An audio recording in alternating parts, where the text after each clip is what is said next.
this thing stopped with his dead eyes. He looked over his shoulder at me and he spoke to my mind. He said, "There's nothing you can do."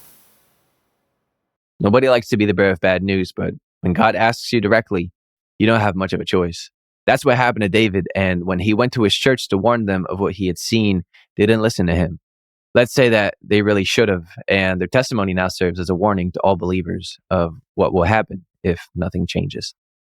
And so we start going to this church and I get involved with the worship team. I'm singing with the worship team. And then me and the pastor actually start becoming friends. And then one night, it was actually a night before what was supposed to be a men's prayer breakfast. But all the guys are getting together from the church. They were going to have a prayer breakfast. And anyway, so I have this dream. And in this dream, we were meeting at this junior high school at the time. And the church was. And we had 250 people or so at the time, maybe a little bit less. But either way, I'm at this junior high school in the dream with my wife. And we're walking like in the offices of this junior high school. I didn't know, what do we do in the office? But I knew that's where we were. And I'm holding her by the hand. And as we're walking down the hall, I start hearing these blood curdling screams. I'm like, what is going on? So I kind of held my wife back. And I said, let's go. And running down the hallway. But I stop at the corner and I kind of edge in the corner just to see, look around. And what I see is devastating. And as soon as I see it, I push my wife back and I see this enormous creature. Like it's like half man. It's almost like a werewolf type of thing, like half man, half beast, like some skin, some fur, this head that's grotesque. Almost werewolfish head. And there it was. Those teeth that I told you about, those conical, perfectly pearly white fitting teeth. This thing is like 8.5 feet tall, enormous, muscled with these incredibly long arms that are just huge and muscly.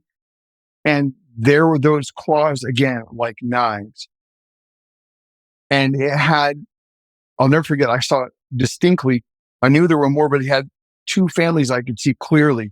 I'm talking families, the men, the wife, the kids, and it was quietly, it made no sound, and it was lashing them to pieces with these enormous claws, enormous arms, like so much power. And I grabbed my wife by the hand. I said, we have to run and tell the pastor and his wife. And I won't mention their names, but we had to run and tell them. And so in the dream, now I'm running with my wife. Next thing you know, we're on it by the beach. I'm like, Trevor, why are we out suddenly on the beach? But either way, I know that over there, that's their house. So we're running to it. I don't see anybody in the front. So we run to the back of the house and there was like tables and tablecloths and chairs and stuff set up like they were going to have a get together from the church at their house. But when I turn the corner and look, I got to push my wife back, say, stay back. And this thing is already there and it's got them pinned against the back of their house and it's walking up on them. So I grab one. It's like a big, heavy wooden lounge chair and I grab it and I run up to it. I smash it on the back hard as I could. The chair just splintered into a million pieces and it didn't make a difference. Didn't make a mark. And I'll never forget, Gabriel, this thing stopped and turned its head sideways. I could see this grimacing, those teeth, and this smirk. And he, with his dead eyes, he looked over his shoulder at me and he spoke to my mind, just like he spoke to my mind when I was a little kid without moving his mouth. I mean, I've heard people say, demons don't know what you're thinking. They can only know what you say. No, they know exactly what you're thinking all the time. They speak to your mind and they know what you think. So he said, there's nothing you can do.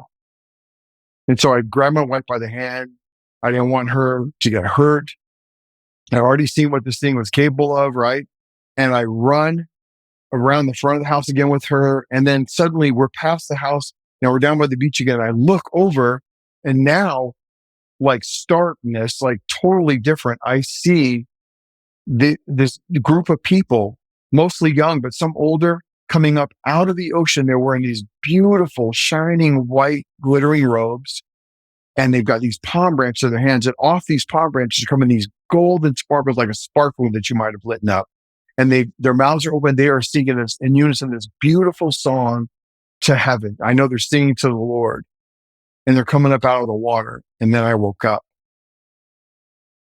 What I knew about this dream immediately, without anything else being told, it was told to my mind. I knew immediately that demon, that was a demon in that dream. That was a demon of pornography, sexual sin, adultery. I knew it. I knew that dream was telling me that thing is in our church, tearing these men and their families apart. He's after our pastor and his wife and his family. The other part, other stuff I didn't know yet, but I knew that's what it was. Now I wake up in the morning, my heart's racing. I'm going to this men's prayer breakfast, and I'm not kidding you. I roll up in the driveway of this guy's house, really nice house up in San Diego. Knock on the door. A guy opens the door. Is the first guy I saw in the dream. What do I say to him? And that's the morning that you woke up. You had that dream that same night. The morning I woke up. And it's right out, a few hours after. That same night. Yeah, right before I woke up, I had this dream. And so what am I going to say to this guy? And I'm fairly new to the church. We haven't been there that long, and I don't know these guys really. Some of these guys can be my first time meeting them. And there I see another one, and I see another one, and I see another one. And then I was like, I just got to go talk to the pastor, And so I find him. Hey, I need to talk to you. So we go into a private room. And so I tell him the dream. There was something inside me that told me he knew, but he was like, well, I could see how that would be troubling to you. But I didn't come out and tell him, Gabriel. I didn't say, look, this dream was about pornography, sexual sin, adultery. This demon is after you and your family. I didn't tell him, but somehow, I knew that he knew. Does that make sense? Somehow I knew what he knew. I understood what I was talking about without even saying it, but I didn't have the courage to come out and just tell him. But this is what happened. So maybe 2 or 3 months later, I get a call from this guy, and we've since become friends. He's like, hey, Dave. I say, hey, what's going on? He goes, hey, look, man, the church is done. What? What are you talking about? No, it's over. Then the dream came back to my mind. This thing is not only destroying these families, he's destroying the spiritual strength of the men in the church and their families. And now the church is apart. It's destroying everything. And so I didn't say that to him. I just held it in my mind. Now, as time went along, he starts to, he's like, hey, man, we get together. He's like, hey, can you get with me? I'm going to be traveling around. Because now, look, this was his livelihood. He's, I believe he's called to ministry, but now he's very well known. He was a very well known worship leader all over Southern California. And so he says, will you travel with me and do worship music at different churches? And I said, sure, absolutely. I'm still in the military. I've got an income, but I do. We're putting miles on cars, man. We're driving, So we're traveling up there one night and to handle worship, music there and stuff. And he says, if we keep doing this, they're probably gonna hire me. As he's talking, all I'm thinking is the dream. I can't shake it.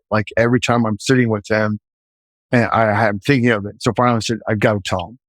And so I called him by name. I said, look, we never talk about this. I don't know if you understand, but I'm going to pretend like you don't. And I'm going to say, look, you remember that dream I had? And he immediately remembered. Yeah, I did. That was pretty graphic. I said, yeah, brother. I said, it was. I said, and that dream was about pornography, adultery, sexual sin. I believe it destroyed the church, brother. I had to tell you that. Have you ever struggled with it? Have you ever had to struggle with it? And he, played it off. And I said, brother, I just had to ask you because I never really came out and told you, but I said, but you have to understand that's what that was about. And it had you penned against your house. Well, in the interim, here's what happened. In the interim, he gets the job up there at this church. And I'm going up there constantly to sing worship music with him. And we're, still doing some traveling, even at other places. and him and his wife buy a house by the beach, which they didn't have before. It did strike me when they first bought it. We did a worship service at the beach that was a baptismal, or the church he's hired as now baptizing all these people at the beach out in the open. It was a great witness to the people out there on the beach. And we're singing songs at the beach. People are coming up out of the waters. We're playing music. We're all raising our hands, singing, praising the Lord. And now sometimes go by, I don't know, maybe a year. And next thing you know, I'm getting a call in the middle of the night. And it's my friend. He was like, Dave, and he's crying. I said, what is going on, brother? He's like, the worst thing. He goes, look, calls his wife by name. She found some stuff on the computer. Now she wants a divorce. She wants me out of the house, all this stuff. And the long and short of it all, he lost his ministry, lost his family. And the dream turned out to be completely prophetic, which if I recount it all right, all this stuff was true in the spiritual realm. The church came apart that we were at. It was after him and his wife and his family, and he got him. They bought a house by the beach, which they didn't have before. And we did that baptismal at the beach where all these young people and some older coming up out of the water with raising their hands, praising God. We're playing music, singing to the Lord. And it all came true. What the Lord showed me in the spirit is the complete reality